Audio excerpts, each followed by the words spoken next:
Hey, so this video is going to serve as an introduction to the next unit, which is oxidations and reductions. We'll eventually be going into electrochemistry. For now, hopefully you guys have heard about the terms oxidation and reduction as reactions, even though we haven't specifically talked about what they mean. They're one of the most important types of reactions out there. They're also known as redox reactions, which is actually a combination word. The read, R-E-D, is the reduction part, and the ox is oxidation. And as we'll talk about later, whenever you have one of these steps occurring, you have the other step occurring, so that's why they call it redox. All right, so just like acids and bases, we had a couple of different definitions for acids and bases. There's actually a couple different definitions for oxidations and reductions. Actually, I wouldn't say that these are definitions of oxidations. I would just say that they are ways to spot whether an oxidation or reduction has occurred. We'll get into a little bit more of a general definition in just a second. So first of all, an oxidation is a loss of electrons. All right. So if I were to show this process right here, we can see that sodium, if it gives up an electron, it would become Na+. So if we just focus on the process of what's happening to the sodium, it would have lost an electron in going from here to here. All right. Therefore, we would say that it's oxidized. This is an oxidation of sodium. All right. Reduction is the opposite. It's the gaining of electrons. All right. So I've gone ahead and drawn this neutral chlorine as its Lewis structure, which shows the valence electrons around it. And you can see that when you add an electron to that, it adds that 8th electron, and that therefore it's going to have a negative charge. All right. But if we just focus on the electrons, you can see that it goes from having 7 valence electrons to having 8 valence electrons. Therefore, it's gained an electron, and therefore we could say that it's been reduced. All right. So there's a very easy way to remember it. There's this term oil rig. That stands for oxidation is loss, reduction is gain. However, there's another way that we can remember this that actually has to do with the direct way that we get this term reduction or reduced. And that is, if an atom is reduced, its charge goes down. All right. And if its charge goes down, you could say that its charge is literally reduced. All right. That's where the term reduced comes from. All right. So for example, if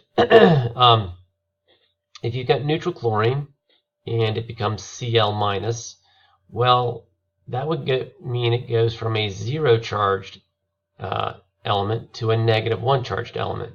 And that's going to be, this should say this is a reduction. All right. But it could also be something like going from a +3 to a +2 charge. All right. Even though these are both positive numbers, the charge has been reduced in going from this charge to that charge. So both of these would be examples of reductions. All right. So the thing is, this is the definition that's most often used when we're dealing with single atoms. All right. The definition that's more often used with molecules is going to be that an oxidation is a gain of electrons or the loss of hydrogens, or sometimes both. All right. A reduction is going to be the opposite. It's the gain of hydrogens / loss of oxygens, or both. All right. So as an example of this, I'm going to start with this molecule right here. And let's just think about what happens when we go from here to here. All right. Well, in going from here to here, it's gained an oxygen. All right. Therefore, what we would say is that this molecule has been oxidized. All right. More specifically, you could say that the carbon within the molecule has been oxidized. All right. In going from here to here, what's been the change? All right. Well, the big change is that we're now missing this hydrogen and this hydrogen when we make this double bond here. All right. So this is a step that involves a loss of hydrogens, and you can see that also fits the definition of an oxidation. All right. So And going from this molecule to here, that it's essentially doing this in reverse, all right? But when you do that, you would be gaining these two hydrogens back, all right? So gain of hydrogens, that's a reduction, all right? And in completing the cycle here and going here, we would be losing an oxygen atom, and therefore that would also be a reduction, all right? So I just want to talk about like this one thing. Why are there two sets of definitions for the same words? All right. So in its purest state, what oxidation and reduction means is essentially the degree to which an atom owns its electrons. All right. Either shared or unshared. All right. So the more ownership of electrons it has, the more reduced it is. All right. And vice versa. The less ownership of the electrons that an atom has, the more oxidized it would be. All right. So obviously, if a single atom were to gain electrons, it now has more ownership of electrons than it did before. So to give an example of that, just consider this reaction that we showed before. This is a neutral chlorine, and what if it picked up an extra electron and became chloride? All right. It has ownership of 7 valence electrons here. It now has ownership of 8 valence electrons here. So it's got more ownership of electrons, and therefore you would say that this has undergone a reduction. This is more reduced than this is right here, right? But what is we can also apply this concept to molecules, although it's a little bit more complicated. So I've gone ahead and drawn this molecule right here, and I've gone ahead and put these electronegativity values up. And if you remember, what these values represent is essentially how much these different atoms like to pull electrons towards themselves. All right. So if we just draw a regular Lewis structure, you might think, well, these are 2 electrons being shared between this carbon and this hydrogen. All right. But what these electronegativity values indicate is that there's some amount of unequal sharing. All right, and I've drawn these arrows, and those are the arrows that indicate which way the electrons would get pulled. All right, so since all of these bonds are the same and they're all pulling electrons towards the carbon, you would say that this carbon right here has a high ownership of those shared electrons. All right. It's not sharing them totally equally with the hydrogens. It's a little bit of a hog when it comes to wanting those electrons. Therefore, we would say that this carbon right here is highly reduced. All right. So let's say that we took this and we turned it into this molecule right here. All right. And if we go back to our old definitions, you can see if it's gained an oxygen, that would be an oxidation. So we could say that this is definitely an oxidation. All right, but how could we think about that in more general terms? All right, well, looking at these electronegativities right here, you can see that now we have this, instead of having electrons pulled towards the carbon here, they're now getting pulled away from the carbon here. All right, these 3 bottom hydrogens would be exactly the same. All right, so by comparison, which of these 2 carbons owns its electrons more? All right, this one here would own those shared electrons more. This carbon would own its shared electrons less, because in this bond, those electrons are being pulled more towards the oxygen. All right, so that carbon has less ownership of its electrons. Therefore, it got oxidized when it went from this to this. All right, so if I did one more step here, this is a step where you can see it's losing hydrogens, and losing hydrogens is another way to spot an oxidation step. Well, if we draw those electronegativities around, remember carbon is slightly more electronegative than hydrogen, so we could draw these. This is a strongly polar bond right here, so that polar bond can be drawn in that direction.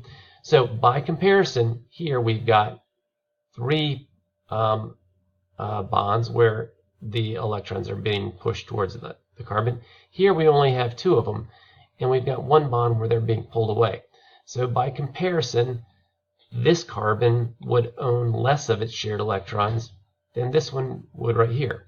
Therefore, it's even more oxidized. All right.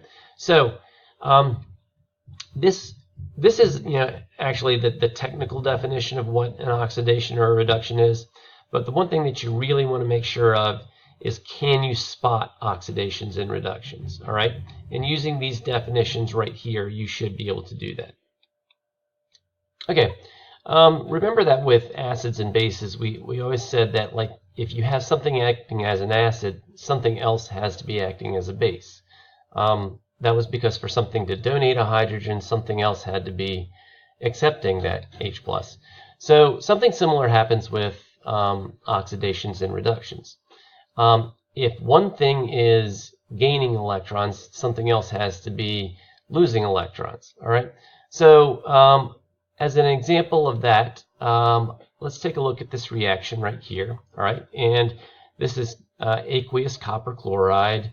All right, and what I've gone ahead and done is redrawn that here. So remember, if this is an aqueous ionic compound, what you would have is the individual ions swimming around. So I'm going to draw it like this. Same thing here. I'm going to draw those as the individual ions. And what we can do is we can trace what happens to the atoms. All right, notice here, copper would go from a +2 charge to a 0 charge. All right, its charge is literally getting reduced. All right, that would be a reduction. All right, so if that's getting reduced, that means somewhere else, something else has to be getting oxidized. All right, and where is that? If we take a look at the zinc right here, it's going from a 0 charge to a +2 charge. That's an increase in its charge. That would be an oxidation. All right. So this first example right here would be for the first of the definitions. All right, gain or loss of electrons. Using an example where we're doing gain or loss of oxygens or hydrogens, let's take a look at this example right here. All right. So first of all, notice in these examples that I gave before, when I said, okay, this goes to this, I didn't show the other chemical that was being reacted with. All right, so this right here is just an oxidation. All right, but in order for that to happen, there has to be some chemical that it's reacting with in order to cause that. And that's what we're going to show right here. All right, let's say that we have this compound right here, and it's going to react with hydrogen. All right, and it's going to end up making this right here. Well, notice what happens to the carbon. It is going to be gaining, overall this molecule is going to be gaining hydrogens. So therefore this molecule right here is reduced. All right, and specifically it's that carbon that's reduced. All right, so if something is getting reduced, that means something else has to be getting oxidized. All right, well, the thing that's getting oxidized is the other thing in the reaction. Notice what happens to the hydrogen. Here you have two hydrogens which are bound to each other. And now there's a hydrogen-oxygen bond that didn't exist before.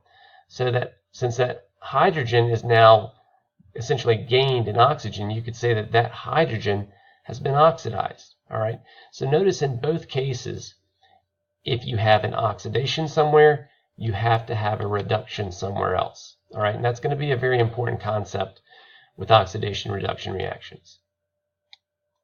Okay. So I'm just going to point out here this concept of oxidation numbers, and this was your summer assignment. So I'm not going to spend a lot of time on that. You guys do have some resources on that, but I just want to point out that it's another way of identifying an oxidation or a reduction. If you were to calculate the oxidation numbers of this, for example, the oxidation number of a pure element is always 0, so this would have a 0 oxidation number. Here, in a molecule, the hydrogen's got a +1. So it's going from a 0 to a +1. That's an oxidation. All right. Here, if you calculated the oxidation number of this, that would be -2 plus, it would be 0 here. The oxidation number of the carbon here would be -2. So going from a 0 to a -2, that would be a reduction. All right. So that's one of the values of the oxidation numbers, is that it allows you to identify whether an oxidation or a reduction has occurred. All right, and just really quickly, oxidizing and reducing agents. Things that strongly oxidize are oxidizing agents. Things that strongly reduce are reducing agents.